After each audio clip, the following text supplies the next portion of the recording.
Is Jacob Zuma a revolutionary or an opportunist reformer?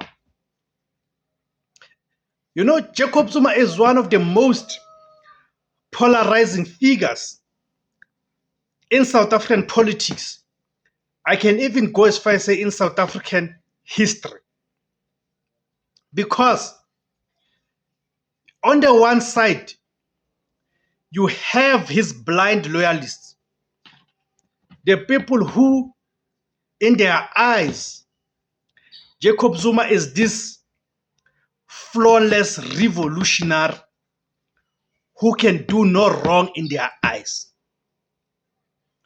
They do not care how much facts and evidence that you put in front of them.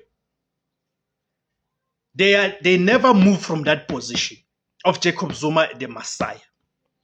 Then on the extreme side, on the extreme end, you've got those who hate Jacob Zuma to the core, who attribute, and stupidly so, attribute all the problems that confront South Africa today. They attribute those problems to a single individual, that is Jacob Zuma. It does not matter how much evidence of the good that Jacob Zuma did. It never moves them, because they are wired in that way to believe that everything that is wrong in South Africa, it has to be attributed to Jacob Zuma.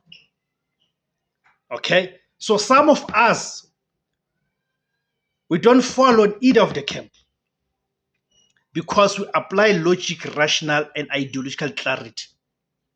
There's good and there's a bad in Jacob Zuma. So I want you guys to go to the comment section and tell me your own views about Jacob Zuma. The great divide that I've already spoken about. Few figures in modern history provoke such intense, diametrically opposed reactions as Jacob Zuma. To his supporters, he is a revolutionary, a soldier of Umkhonto weSizwe, and a steadfast champion of radical economic transformation. To his critics, he is an opportunistic reformer, a factionalist who used the machinery of the state for personal gain and plunged South Africa into the era of the so-called state capture. The question is not just about a man, but about the true nature of power in post-apartheid South Africa. Is he a liberator or a self-serving schemer? The revolutionary vis-a-vis the opportunist. The revolutionary argument, the soldier of the soil. The argument for Jacob Zuma as a revolutionary rests on his lifelong commitment to the African National Congress and his stance against external economic control. Number one, the struggle credentials. Jacob Zuma joined the ANC in 1959 and was a foundational member of the Umkhonto weSizwe, serving time on Robben Island. His supporters cite his years in exile, deep connection to the grassroots, and willingness to undergo hardships for the cause as unimpeachable evidence of revolutionary loyalty.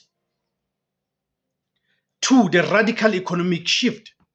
As President Jacob Zuma championed Radical Economic Transformation, RET, a policy aimed at addressing historical economic imbalances, particularly land reform and empowering black industrialists.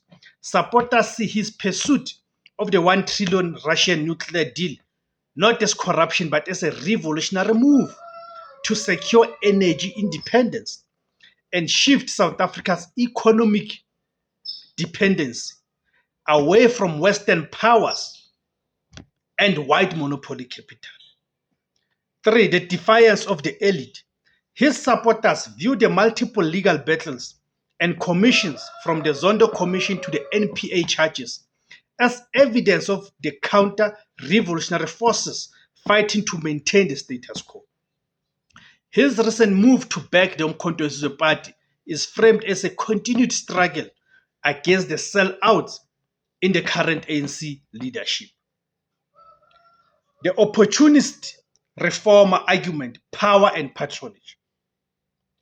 The counter-argument, heavily supported by the findings of the Zondo Commission and repeated court judgments, paints Jacob Zuma as a cynical opportunist who co-opted the revolutionary struggle for personal enrichment. Number one, so-called state capture. The primary evidence in the era of the so-called state capture, where Jacob Zuma allegedly allowed the state to be structurally repurposed to benefit his family and close associates, the Guptas. Critics argue this was not a radical transformation, but institutionalized corruption, a betrayal of the poor to consolidate patronage network. 2.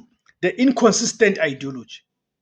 Jacob Zuma's political maneuvers are seen not as ideological purity, but as opportunism. He repeatedly shifted alliances from the communist left to traditional Zulu nationalism to climb the ladder of the ANC, culminating the controversial removal of Thabo Mbeki to seize the presidency. His policies were often characterized by pragmatic reform, retaining the Thabo Mbeki era fiscal policy, which is something that Jacob Zuma's supporters refuse to acknowledge.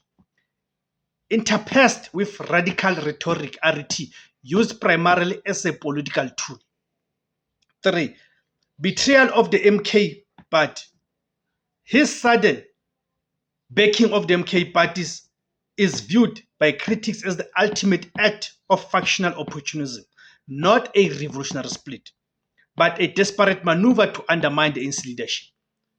The endorsement of Morocco over the people of Western Sahara again, that dared to hold him accountable, sacrificing the unity of the liberation movement for his personal, legal, and political survival.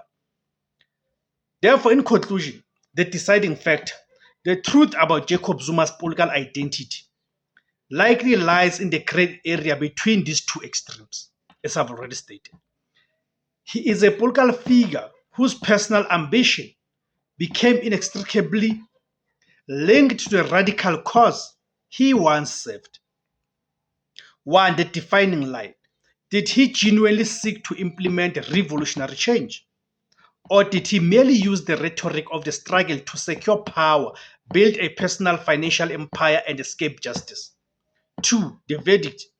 The final judgment will be delivered by commissions or courtrooms, but history and South African voters who must weigh the credentials of the former freedom fighter against the proven consequences of his time in office.